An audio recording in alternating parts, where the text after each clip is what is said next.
Bom dia! Vamos para mais um dia da nossa leitura da Bíblia. Lendo a Bíblia e o Catecismo da Igreja Católica em um ano. Hoje é dia 31 de outubro, de 2022. Tivemos uma eleição à presidência, segundo turno, onde a população ficou bem dividida. E a gente só pede que Deus guie aí o presidente que foi escolhido. Se era ou não a minha opção, isso não importa, pois fosse quem fosse, a gente só pede que Deus guie e que o melhor seja feito a todos os brasileiros, não é verdade? Então, dessa forma, vamos dedicar nossa leitura para isso hoje, Que Deus receba nossa leitura como uma oração e que Ele possa converter isso em bênção a todas as pessoas que precisam, Assim como eu, todos os brasileiros que precisam aí dos governantes. Então nós estamos no nosso 36º dia. Nós estamos em Êxodo capítulo 7 e 8. Vamos achar Êxodo aqui. Êxodo. Êxodo capítulo 7. Vamos lá. Meu grito aqui. Êxodo 7. O Senhor disse a Moisés: Vê, eu vou fazer de ti um Deus para o faraó, e teu irmão Araão será teu profeta. Dirás tudo o que eu te mandar, e teu irmão Araão falará ao rei, para que ele deixe sair de sua terra os israelitas. Mas eu endurecerei o coração do faraó, multiplicarei meus sinais e meus prodígios no Egito. Ele não vos ouvirá. Então estenderei minha mão sobre o Egito e farei cair dele os meus exércitos, meu povo, os israelitas, com uma grandiosa manifestação de justiça. Os egípcios saberão que eu sou o Senhor, quando eu estender a mão sobre o Egito e fizer sair dele os israelitas. Moisés e Araão fizeram o que o Senhor tinha ordenado e obedeceram. Moisés tinha 80 anos e Arão 83, quando falaram ao faraó. O Senhor disse a Moisés e a Araão: Se o faraó vos pedir um prodígio, tu dirás a Araão: Toma a tua vara e joga diante do faraó. Ela se tornará uma serpente. Tendo Moisés e Araão chegado à presença do faraó, fizeram o que o Senhor tinha ordenado. Araão jogou uma vara diante do rei e de sua gente, e ela se tornou uma serpente. Mas o faraó, mandando vir os sábios, os encantadores e os mágicos, estes fizeram o mesmo com seus encantamentos. Jogaram cada um suas varas, que se transformaram em serpentes. Mas a vara de Araão engoliu as deles. Entretanto, como o Senhor havia anunciado, endureceu-se o coração do faraó e ele não quis ouvi-los. Primeiras pragas, as águas transformadas em sangue. O Senhor disse a Moisés: O faraó endureceu o coração. Ele se obstina em não querer deixar partir o povo. Vai procurá-lo amanhã, cedo, no momento em que ele sair para ir à margem do rio. Os espalharão à beira do Nilo. Tomarás na mão a vara que se mudou em serpente e lhes dirá: O Senhor, o Deus dos Hebreus, mandou-me a ti para dizer-te: Deixa ir o meu povo, para que me preste culto no deserto. Até agora não me escutas. Eis que diz o Senhor: Nisso reconhecerás que eu sou o Senhor. Vou ferir as águas do Nilo com a vara que tenho na mão, e elas se mudarão em sangue. Os peixes do Nilo morrerão. O rio se tornará tão poluído que os egípcios terão nojo de beber suas águas. O Senhor disse a Moisés: Dize a Araão: Toma a tua vara e estende as mãos sobre as águas do Egito, sobre os seus rios e os seus canais, sobre os seus lagos e os seus reservatórios, para que essas águas se tornem sangue. Haverá sangue em todo o Egito, assim nos recipientes de madeira como nos de pedra. Moisés e Araão obedeceram à ordem do Senhor. Sobre os olhos do faraó e de sua gente, Araão levantou a vara e feriu a água do Nilo, que se mudou toda em sangue.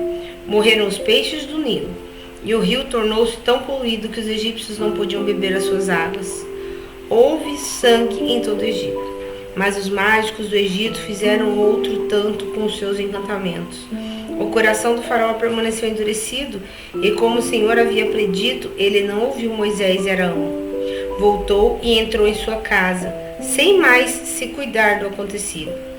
Todos os egípcios cavaram no solo nas proximidades do Nilo, procurando água potável, porque não se podia beber água do rio. Segunda praga as rãs. 7 dias se passaram depois que o Senhor feriu o Nilo. O Senhor disse a Moisés: vai procurar o faraó, e disse-lhe: deixa ir procurar o faraó, e diz-lhe: deixa ir o meu povo, para que me preste um culto. Se recusareis, infestareis de rãs todo o seu território. O Nilo ferverá, as rãs que subirão para invadir a tua habitação, o teu quarto, o teu leito, as casas do teu povo, os teus fornos e as tuas assadeiras. As rãs subirão sobre ti, sobre o teu povo e sobre todos os teus servos.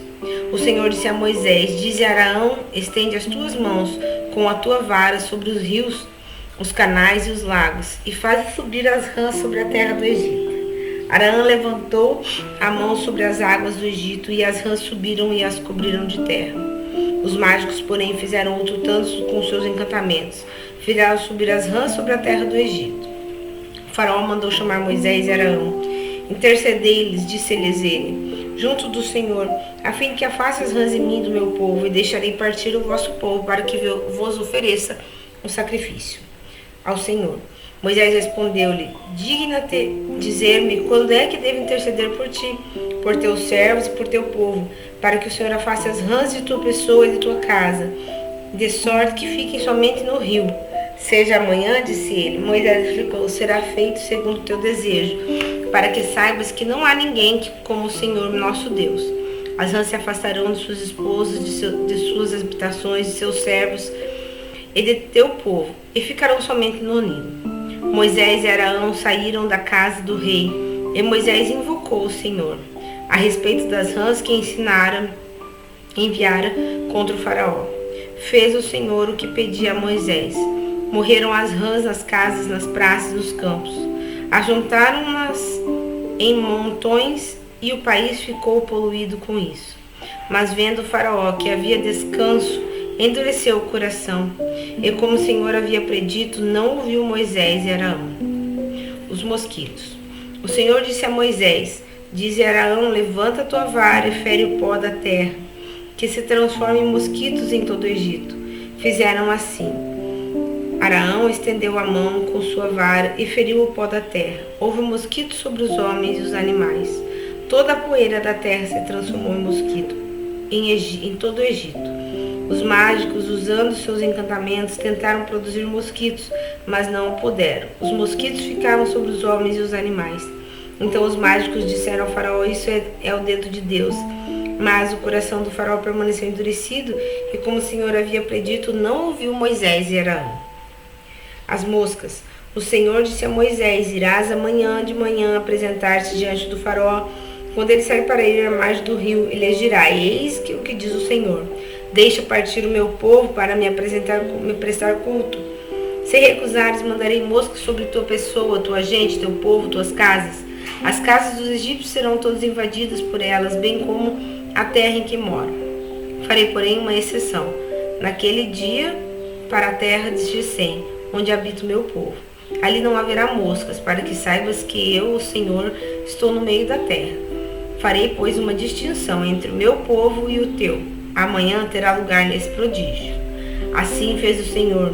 Surgiu na casa do faraó e na sua gente uma multidão de moscas de todo o Egito. Foi devastado pelas moscas. Mandou então o faraó chamar Moisés e Arão. Ide, disse-lhes ele, oferecer sacrifícios aos vossos deuses no país. Moisés respondeu: não convém que seja assim. Os sacrifícios que oferecemos ao Senhor nosso Deus seriam uma abominação para os egípcios. Se oferecermos sob seus olhos sacrifícios que lhes são abomináveis, não nos apredejarão eles? Havemos de ir ao deserto a 3 dias de caminho e oferecermos lá sacrifícios ao Senhor nosso Deus, conforme ele nos ordenou. Consinto, replicou o faraó, em vos deixar partir, ofereceis sacrifício ao Senhor vosso Deus no deserto. Somente não ireis muito longe, rogai por mim. Moisés respondeu: logo que eu sair de tua casa, intercederei junto ao Senhor, e amanhã as moças se afastarão do faraó e seus servos e seu povo. Somente não continue o faraó a nos enganar, recusando-se deixar ir o povo para oferecer sacrifício ao Senhor. Moisés saiu da casa do faraó, rogou ao Senhor e fez o Senhor o que lhe era pedido. As moscas afastaram-se do faraó, de sua gente e do seu povo. E não restou uma sequer, mas ainda esta vez endureceu o faraó o seu coração e não deixou ir o povo.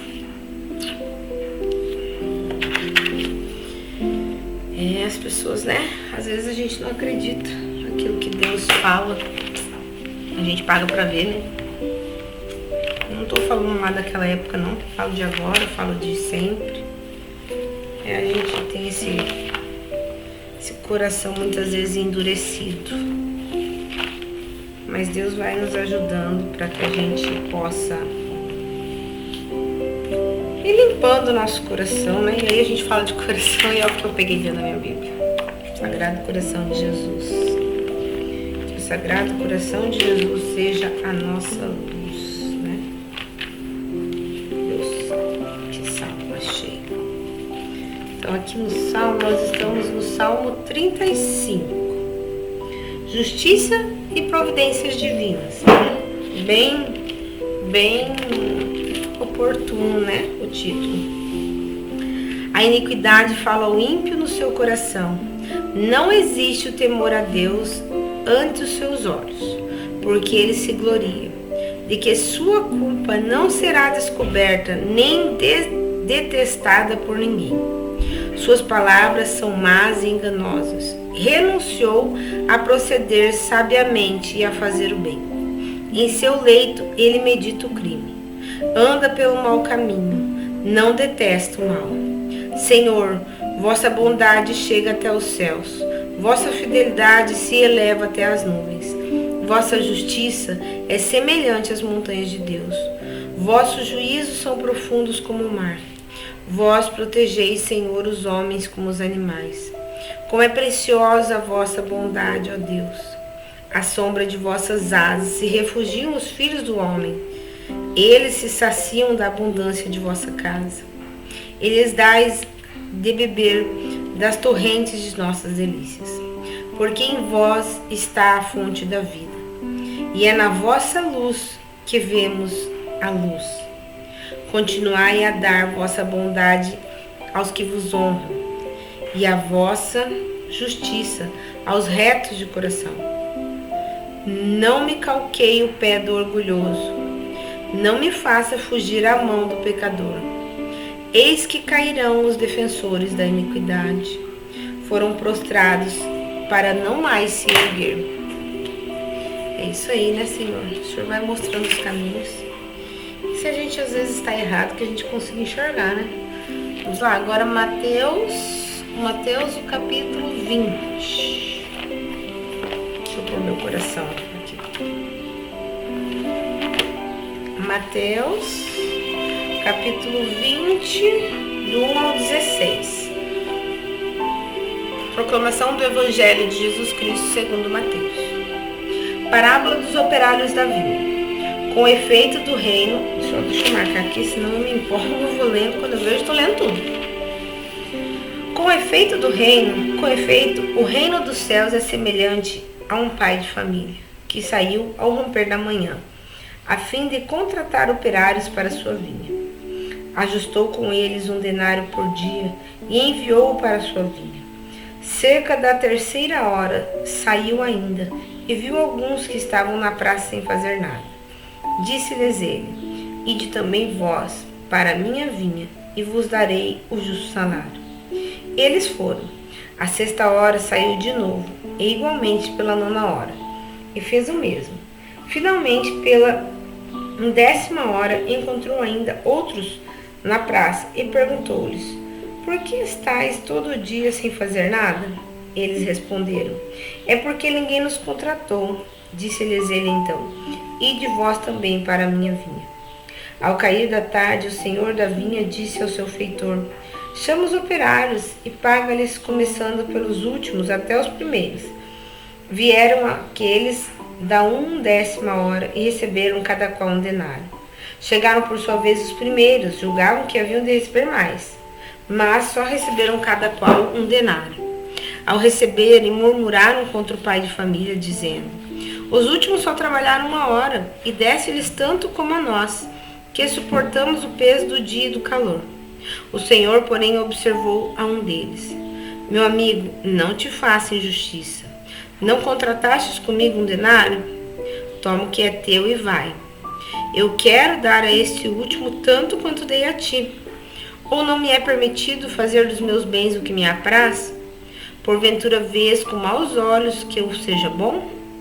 Assim, pois, os últimos serão os primeiros, e os primeiros serão os últimos. Muitos serão os chamados, mas poucos serão os escolhidos. Palavras do Senhor, palavras da salvação. Glória a vós, Senhor. Vamos pegar o nosso catecismo. É do 290 ao 294. Vamos ver aqui. 290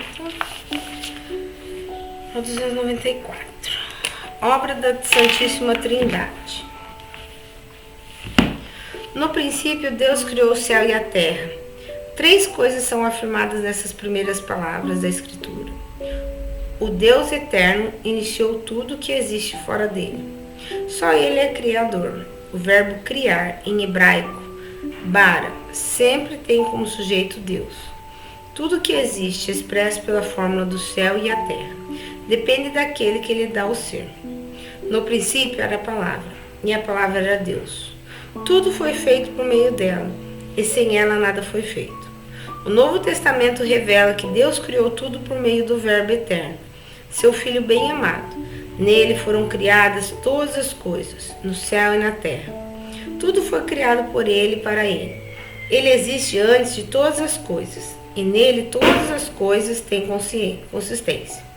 A fé da Igreja afirma igualmente a ação criadora do Espírito Santo. Ele é o doador da vida, o Espírito Criador, a fonte de todo o bem. Insinuada no Antigo Testamento, revelada na Nova Aliança, a ação criadora do Filho e do Espírito, inseparavelmente una com a do Pai, é claramente afirmada pela regra de fé da Igreja. Só existe um Deus. Ele é o Pai, é Deus, é o Criador, é o Autor, é o Ordenador.